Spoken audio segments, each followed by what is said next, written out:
once went to visit the master and asked him, "Being known as a Chan master, is it still possible to talk about the Dharma? As for the peerless Bodhi, through the body it becomes Vinaya, talked in the mouth it becomes Dharma, practiced in the heart, Chan. Applying these three, they come to one. Just as the Yangtze River, the 5 lakes, and the Huai River and the Han River give rise to their various names. Although their names are not one, still the nature of water is not two. So Vinaya is Dharma, and Dharma is not apart from Chan. How then could false discrimination arise among these?" Bai Jiyu asked further, "If there is no discrimination, how is the heart to be put in order?" "The heart is originally without disorder. So can it be said to be in need of repair?" replied the master.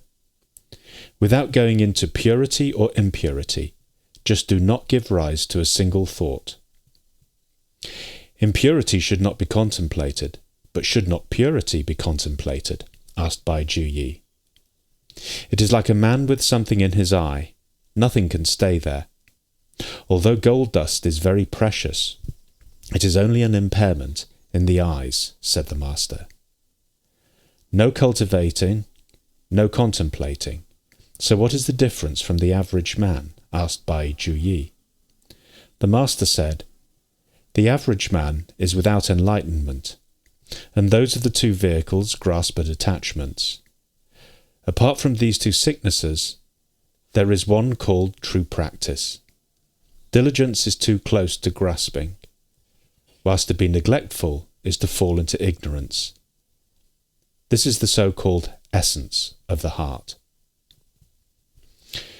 So we're in volume 3 of Records of the Transmission of the Lamp, book 10, and this has to do with the Dharma airs of Chan Master Ruman of Foguan, and this particular air is by Jiyu, and he's having an exchange with in the Dharma hall of another Chan Master, Jingzhao of Shaanxi.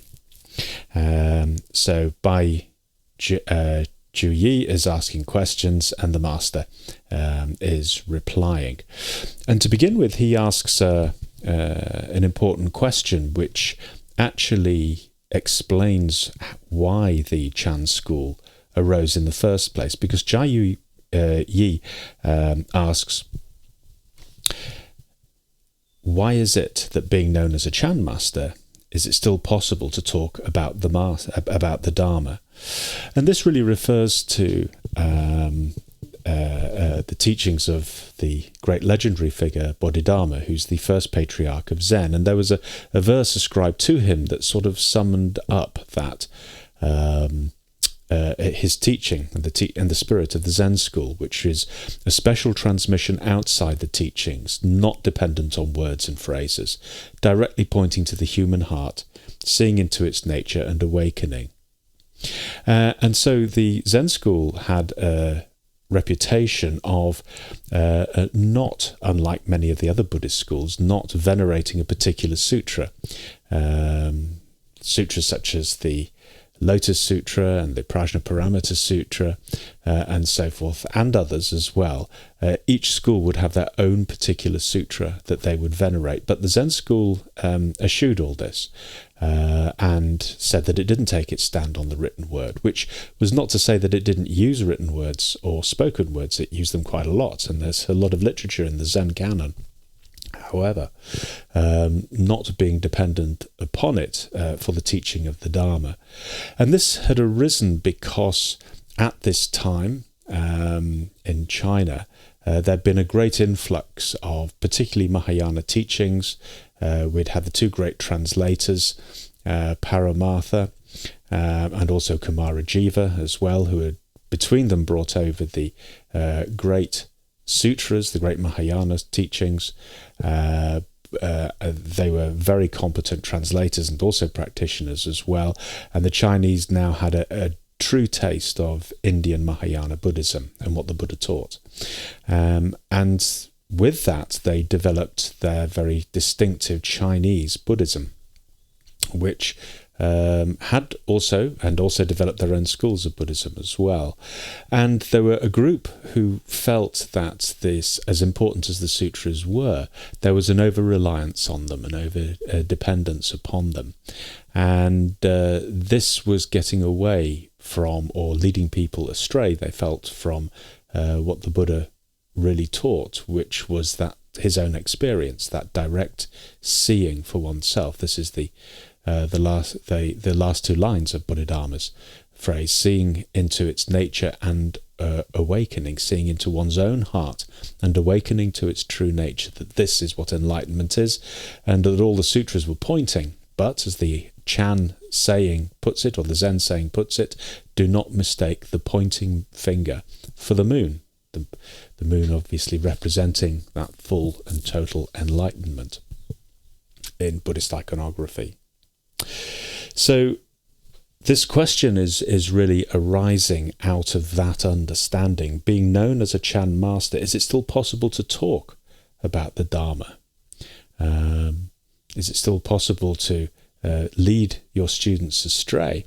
And this is certainly something that goes back a long way, and also afterwards as well. I mean, Master Rinzai, the great Master Rinzai, founder of the Rinzai Zen school, he was a very erudite monk, studied in the Vinaya school, also in the Tendai, also in the Huayan as well. He was fully versed in Buddhist philosophy and psychology, and yet in his own sermons he called these teachings chains and shackles that drag us down. But of course we have to remember that he was talking to monks who had been steeped in this sort of thing. The Buddha spent 45 years of his life teaching, and he was an enlightened being, and he did so for a very particular reason, because as he puts it in the parable of the raft, the teachings are for helping us cross over towards the truth, towards that absolute truth. The absolute truth cannot be put into words, but certainly the path can be pointed out, and this is the whole purpose of it. So Zen, in fact, although it doesn't take a stand on a particular sutra, it's quite happy to use any sutra, and it's quite happy to use anything, really. One of the important tasks of a Zen teacher, and certainly of a Zen master, and this is the whole purpose of the long maturation period after the true nature has been seen and fully rounded out. Quite often the newly fledged bodhisattva would be sent away, and they are required to go back into the world and to test their insight and to check that it holds and that it can stand up. And this is known as the maturation process. The great Daito Kokuji, who was the founder of Daitokuji Training Monastery in Kyoto, it said, according to tradition, that he spent 20 years under the fifth bridge in Kyoto, living amongst the beggars as a beggar. And in that way he tested his own sitting. And any ones that came to him, any students that came to him, the test he gave them was, well, you have to sit zazen under this bridge with me for 3 days, and if you manage it, then I will take you on as a student. And none did, because they wanted the quiet. And as far as he was concerned, if your zazen strength isn't really up to that, then there's not a lot he can do for you until you're ready. Anyway, he started his teaching life after that.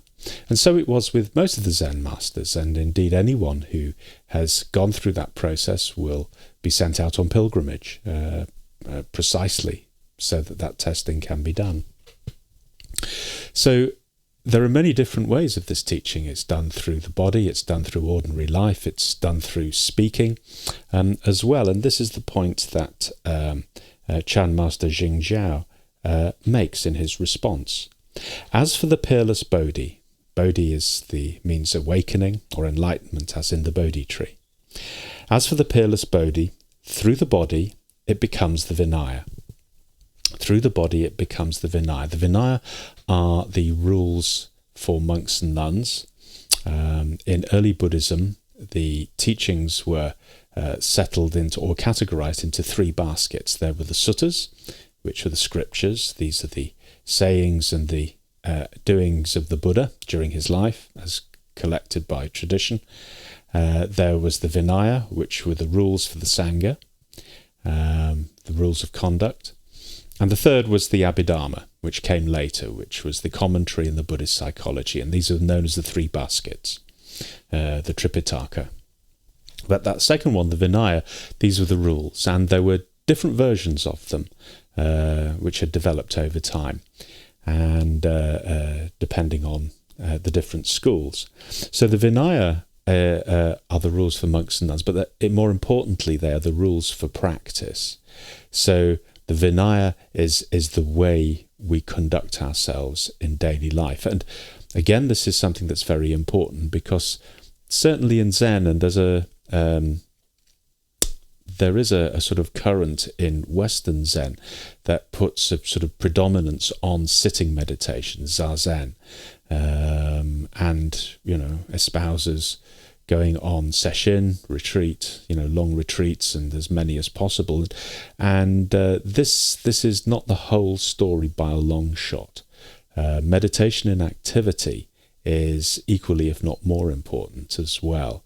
This is the practice of meditation in daily life, also known as daily life practice as well. And this involves obviously good conduct as well, of body, speech and mind. It also means restraint of the passions, and what we know is working with the fires, which is putting into practice the teaching of the 12-link chain of arising due to conditions, the transformation of the heart energies through restraint, but also giving ourselves into that heart energy, living it, and giving ourselves wholeheartedly, repeatedly, this giving myself away, this handing myself over, this forgetting of myself into the doing. This is all part of the Vinaya practice as well, and this is a 24/7 practice, whereas Zazen may be an hour, at most 2 hours a day. For most lay people, it's anything up to an hour usually. So through the body, this bodhi, this awakening, becomes the Vinaya, and this Vinaya is something that arises out of the heart, and obviously is something that arises quite naturally from the heart. To begin with, people think about the rules, so people are self-conscious about the rules, but after a while they become part of us. They become the heart, they become the form through which the heart expresses itself quite naturally. To begin with, we feel that these rules are being imposed upon us, whether it's by somebody else or by ourselves. And so there's a sort of part of us that reacts against it. And that part of us that reacts against it, of course, is my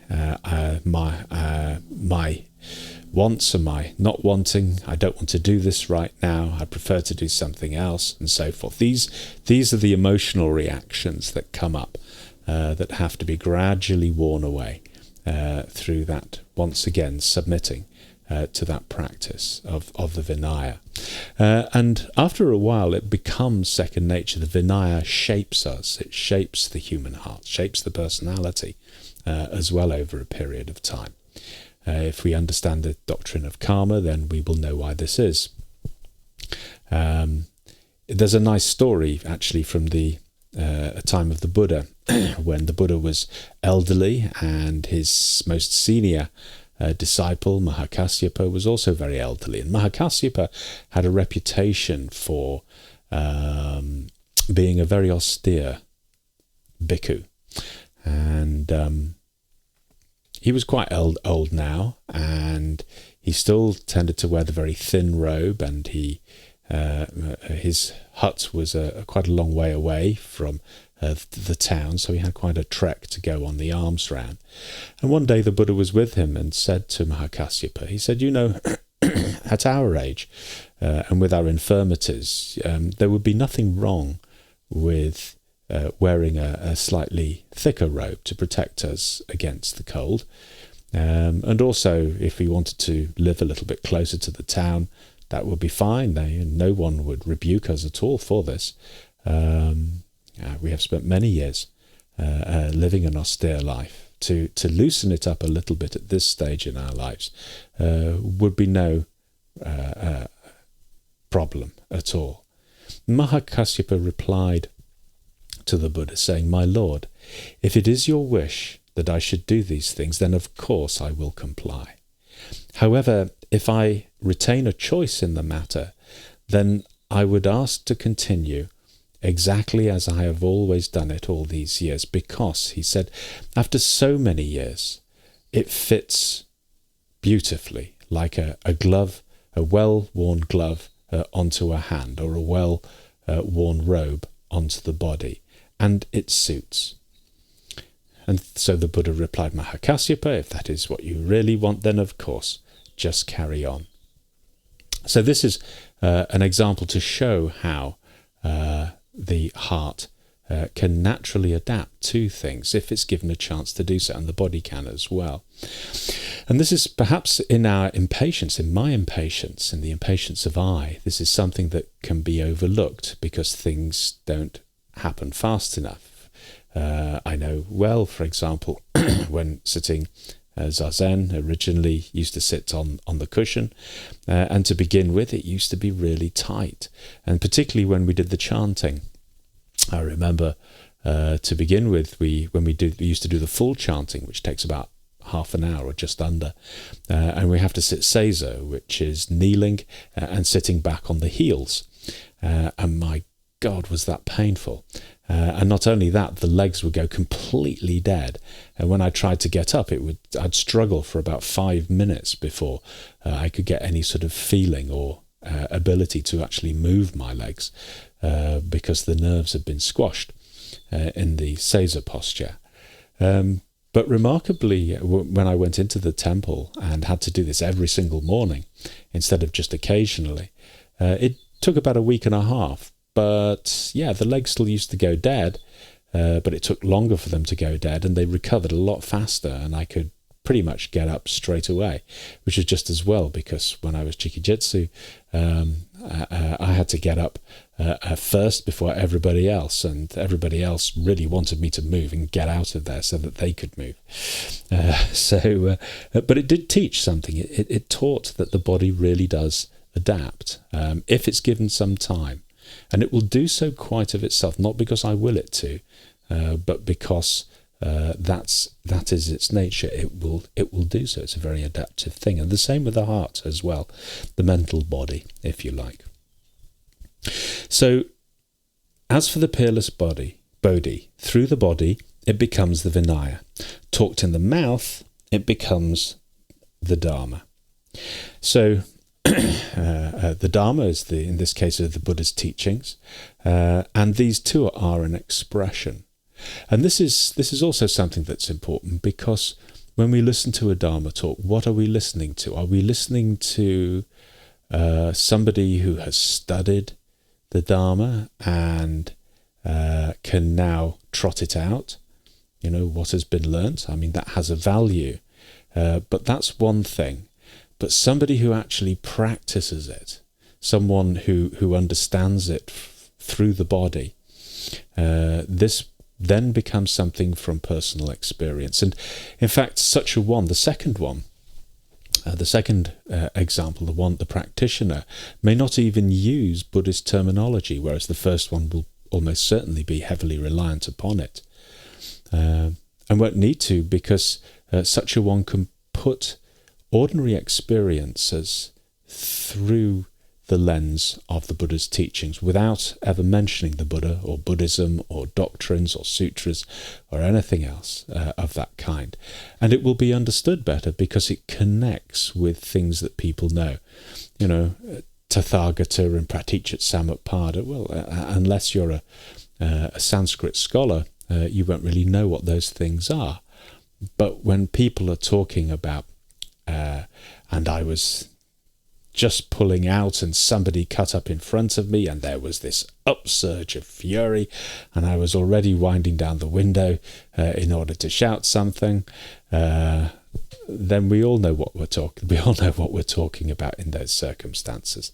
And that's the really important thing, that the Buddha was not that bothered about sacred languages, to be perfectly honest, although tradition inevitably meant that his teachings were preserved in sacred languages, and that's okay, and that also has a function. He was more interested in everybody understanding the essence of the teachings. So being able to speak is one thing, but being able to speak from the heart and from experience is something else. And then he goes on, practiced in the heart, it's called Chan. Practiced in the heart, it's called Chan. Chan obviously means the heart, actually. It comes from, it means meditation. It comes from the Indian dhyana. Chan is the Chinese and Zen is the Japanese. So that word Zen means meditation, which is why the Zen school is often known as the meditation school. It's also known, though, as the Buddha heart school. So that heart meditation essence is all the same. And in this way, actually, these three mirror the doctrine known as the three bodies of the Buddha, where we have the Dharmakaya, which is the true and unknowable essence, and this is Chan, or the heart itself, because, well, we talk about the heart, but what are we talking about? This lump of red flesh in the chest? No, we're not talking about the physical heart. But when we talk about the heart of something, or from the bottom of the heart, or feeling it in the heart, well, where is that place, actually? Can we show it on a map? Can we point to it in a book of physiology? No, we can't. We say it's a metaphor, but actually we all know what we're talking about. It's rather like when people talk about the body of a wine. It's not a thing, that body, but people who drink wine and who know about wine, they all know what is being talked about, even though you cannot actually show it. Same when we talk about life as well. I mean, what is life? I mean, this is still a problem for biologists, and that, is a virus alive? It's still when does a chemical compound become a living organism? It's not entirely clear. It becomes a sort of question of etymology, really, because of course these things are of no interest. These words and definitions are of no interest to nature at all. Nature just carries on blithely anyway. And so this is then leads us to the analogy that the Master uses. Applying these three, they come to one. Just as the Yangtze River, the Five Lakes, the Huai River, and the Han River give rise to their various names. Although their names are not one, still the nature of water is not two. This rather echoes an example given by the great Master Hakuin, the great Japanese Zen master from the 18th century, when he said, if you want to know the taste of the seven oceans, just walk out of your house in a straight line and just keep going. Of course, Japan is an island. Sooner or later, you'll come to the shore. Dip your finger into the ocean, let a couple of drops fall onto your tongue, and in that moment, you will know the taste of all the seven oceans. You may never visit the seven oceans. It doesn't matter, because that water is of one nature. Although the names of the seven oceans are different, and it's the same, exactly the same analogy as here.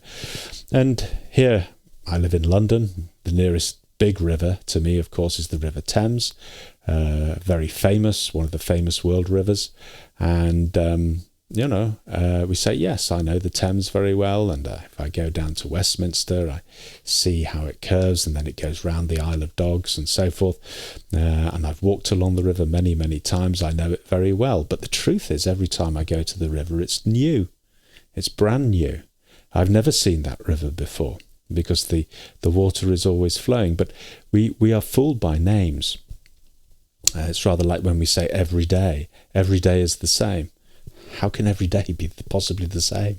No two moments are exactly the same. Oh, my job, it's so boring. It's the same thing day in, day out. But remarkably, our perception is incredibly selective, and we are fooled by the conceptions and that we make, and by the mental categories that we impose on reality. With our minds buzzing around, if we're telling ourselves that it's the same old thing, then that's how we experience it, as the same old thing. But if the heart is emptied out, then actually what comes in is fresh, and it's not the same. It's fresh every single moment. As soon as that complaining I that wishes he was somewhere else shuts up for a bit, then suddenly everything lights up and becomes fresh. And this really is the discovery. This is the emptiness of the heart, what's called in Japanese mushin, empty heart, and it's highly prized. So we're fooled by these names. We think the names are the things. We think, oh, it's the River Thames. Oh, it's the River Yangtze. Oh, it's the River Han and the Huai and the Five Lakes and so on. But that separates them all out. That makes them all appear different. And in the same way, the Vinaya and the Dharma and Chan, they're not different things at all. They all share the same nature, but the forms that they take differ. A river flows along, a lake is a body of water that's generally quite sort of placid and still, and the ocean is vast and undulating, and sometimes it's smooth and sometimes it's stormy, but right at the bottom it's usually pretty quiet. In between there are currents and so forth, and swells, etc. So Vinaya is Dharma, and Dharma is not apart from Chan. How then could false discrimination arise among these? Bai Ju Yi asked further, if there is no discrimination, how is the heart to be put in order? Now this is a big issue for us, because the nature of I is to be dissatisfied. This is the diagnosis of the Buddha in the Four Noble Truths. Whatever the circumstances, it's never good enough for me. They may be really good, but it's never quite good enough. And that's not because of circumstances, but because the heart is troubled. The heart itself is restless. And so therefore, whatever it looks at, even when it looks at itself, it is dissatisfied by it. So when I look at myself or when I look at the world, I'm always going to be dissatisfied by it, which is not to say that terrible things don't happen. Of course they do. But we have to remember that part of that dissatisfactoriness, at least a good part of it usually, arises in and from one's own heart as well, and this has to be borne in mind as well.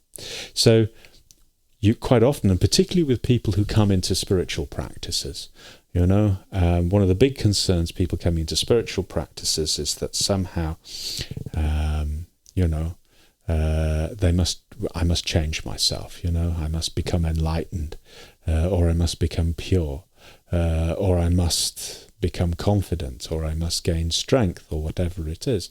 And, these are valid reasons why people come in to the practice. However, at their basis, they have a sense of dissatisfactoriness with the way things are.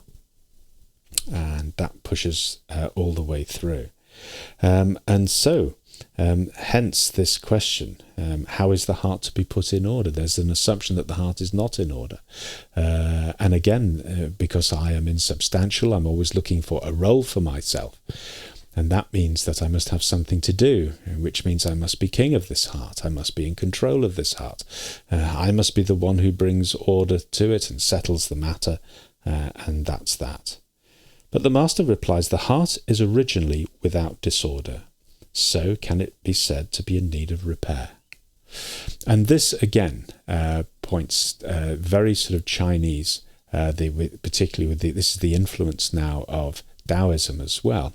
And quite often in Chinese Buddhism, Tao and Dharma are seen as synonymous, although it's not really true.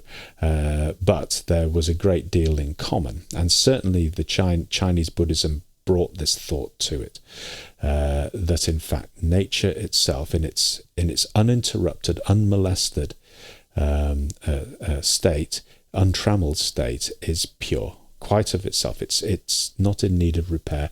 It works exactly as it does. This is the way things really are, and that's where the divinity lies.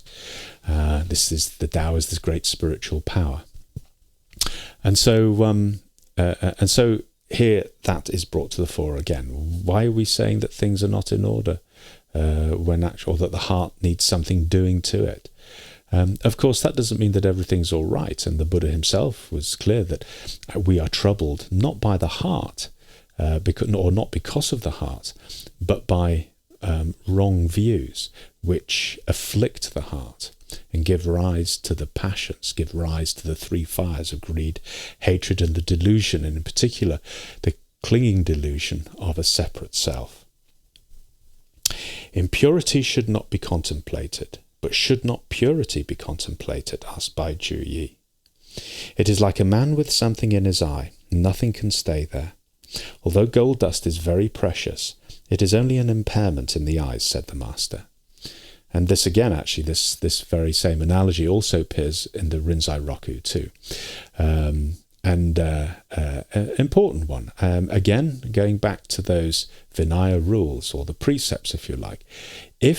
If the blindness is such, and indeed when the fires flare the blindness is such, then we need to remember the Vinaya rules. They protect us, they keep us from their worst excesses. But we should never forget, and we've said this elsewhere, that the Vinaya rules themselves are only expressions of the innate human nature. So heart, speech and body are one. And in their purity they are one as well. And Vinaya rules and so forth, and really all the teachings of the Buddha are expressions of that purity and emptiness, the empty nature of the own heart.